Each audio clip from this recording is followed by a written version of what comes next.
नमस्कार, मैं चंदन कुमार और आप देख रहे हैं अपना पसंदीदा चैनल अंगवानी। आज के इस वीडियो में हम बात करेंगे झारखंड के शिक्षकों की, झारखंड की शिक्षा व्यवस्था की, जहां शिक्षक एक दूसरी लड़ाई में उलझे हुए हैं। वहां उनमें जंग है वरीयता की, और इसी मामले में जो वरीयता की जंग है झारखंड के शिक्षकों में, इसी मामले में एक बहुत ही महत्वपूर्ण फैसला हाईकोर्ट का आया है हाल फिलहाल। आखिर उस फैसले का असर क्या होगा और वो फैसला क्या है, इस पर हम चर्चा करते हैं। और इस पर चर्चा करने के लिए हमारे साथ झारखंड से, रांची से जो झारखंड प्रगतिशील शिक्षक संघ, उनके अध्यक्ष आनंद किशोर साहू जी और महासचिव बलजीत कुमार सिंह जी। आनंद जी, बलजीत जी, आप दोनों का बहुत स्वागत है। जी जी नमस्कार, आपका भी सर स्वागत है। जी जी धन्यवाद सर। ये जो झारखंड हाईकोर्ट का फैसला आया है, जो कि आपके झारखंड के स्कूलों में वरीयता को लेकर एक अलग ही जंग है, मतलब वो मुझे लगता है कि अन्य राज्य के लोग भी उसको जानना चाहेंगे कि बड़ा ही अजीब ढंग का और दूसरे ढंग की ये जो जंग है। तो इसमें जो हाईकोर्ट का ऑर्डर आया है, क्या लगता है वो जंग खत्म हो जाएगी या फिर इसका क्या और बढ़ेगा? आनंद जी। जी, पहले तो सर आपको इस ज्वलंत मुद्दा को उठाने के लिए आपका चैनल के माध्यम से आपका बहुत बहुत धन्यवाद और आभार। क्योंकि शिक्षा व्यवस्था किसी भी राज्य का महत्वपूर्ण कड़ी होती है, और वैसी स्थिति जब प्रारंभिक शिक्षा व्यवस्था किसी भी राज्य का, समाज का नींव होती है। प्रारंभिक विद्यालयों में अभी जो आपके सामने वर्तमान में जो देख रहे हैं, जो प्रोन्नति की मुद्दे है, इस मुद्दे पिछले 24 वर्षों से झारखंड की बात किया जाए तो संयुक्त बिहार और झारखंड में कुल 3541 मध्य विद्यालय हुआ करते थे। उसके बाद झारखंड अलग हुए। झारखंड अलग होने के पश्चात शिक्षा गारंटी के रूप में चल रहे थे कुछ विद्यालय, जिनका 2004 से लेकर के लगातार 2014 तक विद्यालयों को उत्क्रमण किया गया। विद्यालयों को उत्क्रमण कर दिया गया, लेकिन पदों का सृजन नहीं किया गया था। पूरे देश में शिक्षक अधिकार अधिनियम लागू होने के पश्चात झारखंड में जब पूरे देश में 1 जनवरी 2009 से शिक्षा अधिकार अधिनियम लागू हुए, तो उसके बाद से टेट अनिवार्य किया गया। शिक्षक पात्रता परीक्षा अनिवार्य करने के पश्चात झारखंड में जो पूर्व से 3541 विद्यालय थे, वहां पर हेडमास्टर होनी चाहिए थी, उतना ही पद था। उसके बावजूद भी उन पदों पर प्रोन्नति नहीं दी गई थी। अब इसके पीछे जो भी कारण रहा हो, उस पुराने विषय पर हमें नहीं जाना है, लेकिन वर्तमान परिस्थिति में हमारी नियुक्ति शिक्षक नियुक्ति नियमावली 2012 के तहत हुई, जो कि शिक्षा अधिकार अधिनियम के तहत हुई है। उसमें नए पद, विशेष करके पहली बार स्नातक प्रशिक्षित शिक्षकों की रिक्त पदों की स्वीकृति झारखंड सरकार के द्वारा की गई, जिसमें कुल रिक्तियां 7,926 पदों पर पद स्वीकृति हुई। 7,926 पदों में 50% बहाली जो राज्य सरकार को डायरेक्ट किया गया, जिसका स्नातक प्रशिक्षित शिक्षक हुए, और 50% प्रोन्नति देनी थी। लेकिन तब तक 50% पदों पर प्रोन्नति नहीं दी गई और हमारी नियुक्ति सीधी नियुक्ति हुई। तो सीधी नियुक्ति से जो शिक्षक आए, विभागीय पत्रांक हो या फिर विभागीय नियमानुसार हो, जिस तिथि से योगदान होती है उसी तिथि से वरीय माने जाते हैं। जब हमारा नियुक्ति ग्रेड 4 में हुई और शिक्षक प्रोन्नति नियमावली 1993 के अनुसार से प्रोन्नति का नियम कहता है कि 5 साल अगर आप ग्रेड 4 में कार्य कर चुके हैं, तो आपको नियम संगत ग्रेड 7 अर्थात प्रधानाध्यापक के पदों पर प्रोन्नति देनी है। हमारी नियुक्ति 2015-16 में हुई। 15-16 में होने के बाद 2020-21 में हम एंटाइटल हो गए, लेकिन राज्य सरकार पत्र निकाल करके कुछ एक जिलों में, पलामू हो, चतरा हो, या लातेहार हो, भूतलक्षी प्रभाव से प्रोन्नति उनको देने का राज्य सरकार काम किया। तब हमें लगा कि हमारे अधिकारों की हनन हो रही है। उस अधिकार की हम अपने अधिकारों के लिए माननीय उच्च न्यायालय में हम गए, जिसके परिणाम स्वरूप रिजल्ट आप जो जिस विषय पर लोग चर्चा करने के लिए बैठे हैं, रिजल्ट हमारे अनुकूल स्पष्ट शब्दों में कहा गया कि न तो आप भूतलक्षी प्रोन्नति दे सकते हैं और इनके अधिकार को बगैर हनन किए आप 4 माह के अंदर में राज्य के सभी हेडमास्टर का पद स्वीकृत है, उस पद को भरें। यही अभी तक का जो मामला आपके सामने है, इसी बिंदु पर हम लोग चल रहे हैं, जिससे कि गुणवत्तापूर्ण शिक्षा के लिए किसी भी विद्यालय में जब हेडमास्टर रहेंगे तभी आप गुणवत्तापूर्ण शिक्षा की कल्पना कर सकते हैं। नहीं, ये तो बात हुई कि ठीक है, आपकी क्या लड़ाई है। हम ये जानना चाह रहे हैं, जो हाईकोर्ट का फैसला आया है, बलजीत जी आप अगर इसको बता पाए तो क्या उससे ये लड़ाई सुलझ शांत हो जाएगी, मामला सुलट गया या मामले में भी और हुआ? सबसे पहले तो हम जो अभी डबल बेंच का फैसला आया है, आज इस चैनल पर उस फैसले को पूरी तरह से स्वीकार करते हैं और उसका स्वागत करते हैं। हम आपको बता देना चाहते हैं कि यह लड़ाई जो है न्यायालय से लेकर सड़क तक क्यों प्रारंभ हुई। तो सबसे पहले 2015-16 में झारखंड में पहली बार स्नातक प्रशिक्षित शिक्षकों की नियुक्ति हुई। इससे पूर्व प्रोन्नति के माध्यम से वह पद भरा जाता था। तो पहली बार आधा सीट 50% सीट सीधी नियुक्ति से और 50% सीट प्रोन्नति हेतु रखी गई। और प्रोन्नति नियुक्ति के समय तक नहीं हो पाई थी, यानी जनवरी 2015 और दिसंबर 2016 के बीच कोई प्रोन्नति नहीं हो पाई थी। और हम लोग का दिसंबर 15 और जनवरी 16 में नियुक्ति हो गई। नियुक्ति होने के बाद हम लोग झारखंड में स्नातक प्रशिक्षित शिक्षक के रूप में पहली बार नियुक्त हुए। और हम पूर्व के जो भी शिक्षक थे जिनकी नियुक्ति मैट्रिक प्रशिक्षित वेतनमान पर की गई थी, उनसे हम सीनियर बन गए।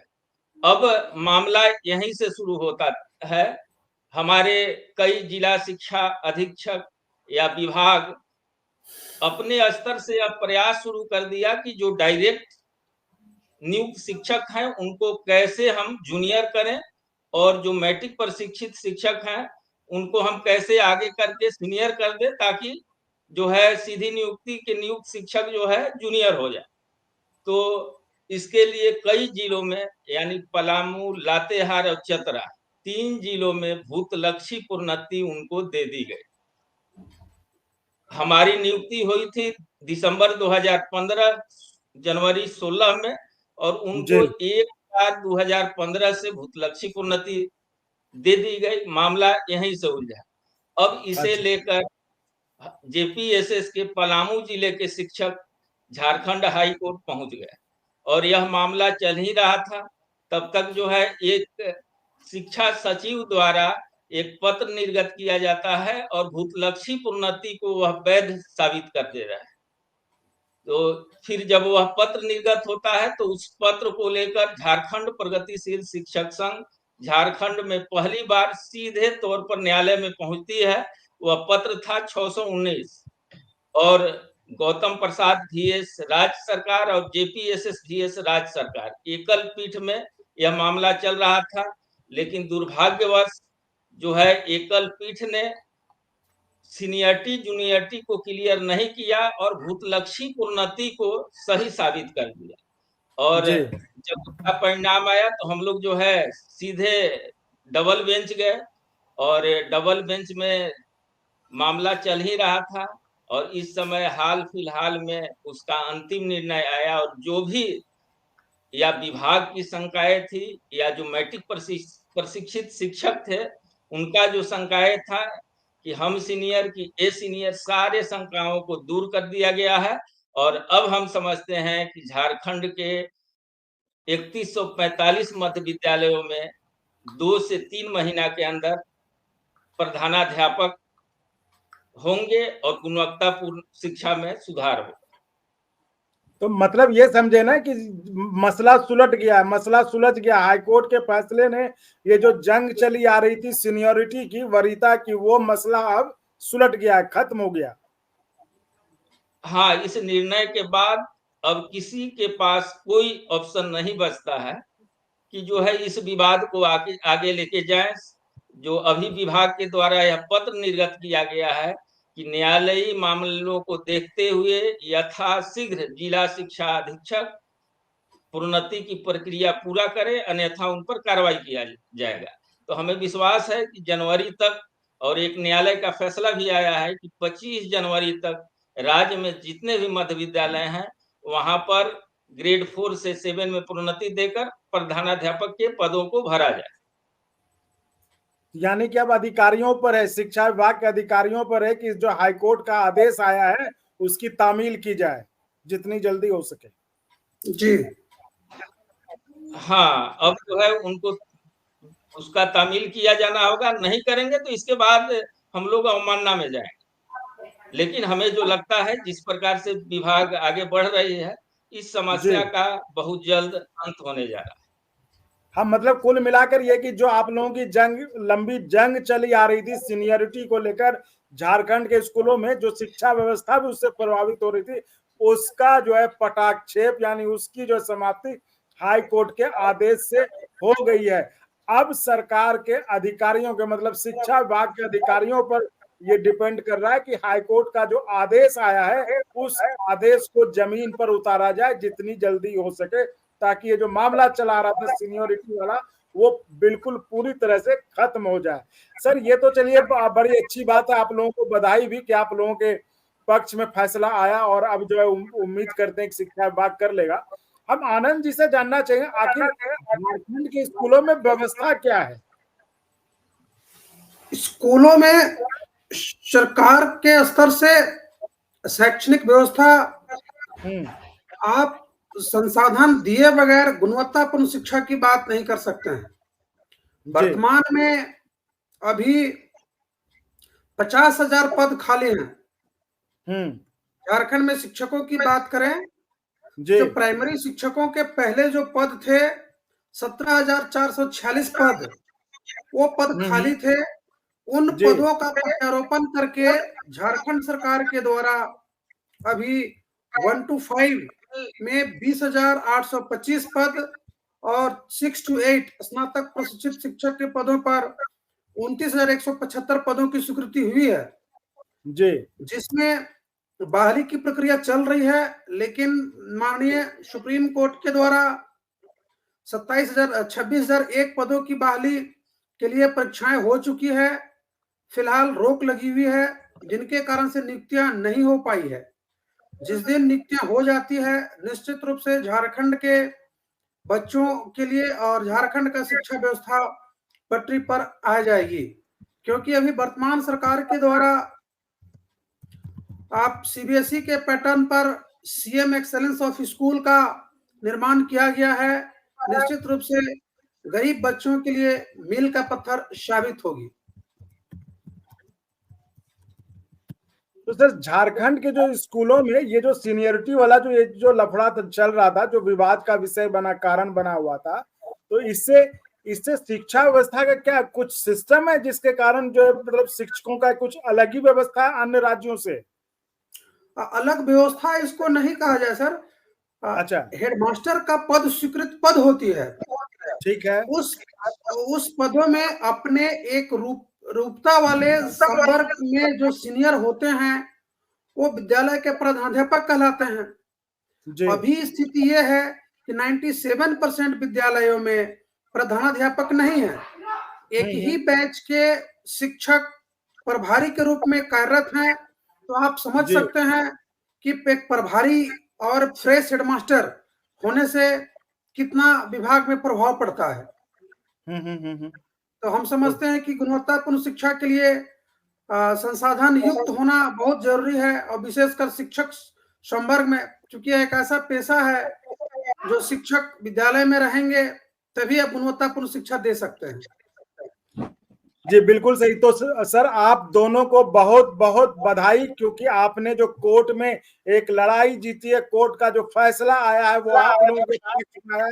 और झारखंड में इतने सालों से चली आ रही जो लड़ाई थी वरीयता की, जिससे झारखंड के स्कूलों में शिक्षा व्यवस्था प्रभावित हो रही थी, उसका पटाक्षेप, उसकी समाप्ति अब उम्मीद की जा रही कि हाईकोर्ट के फैसले से हो जाएगा, अगर कोई किसी तरह का अड़ंगा ना लगाए। क्योंकि अभी अब राज्य सरकार के शिक्षा विभाग के अधिकारियों पर है कि इस फैसले को जमीन पर उतारें, इस फैसले को तामील करें, इस फैसले आदेश की तामील करें।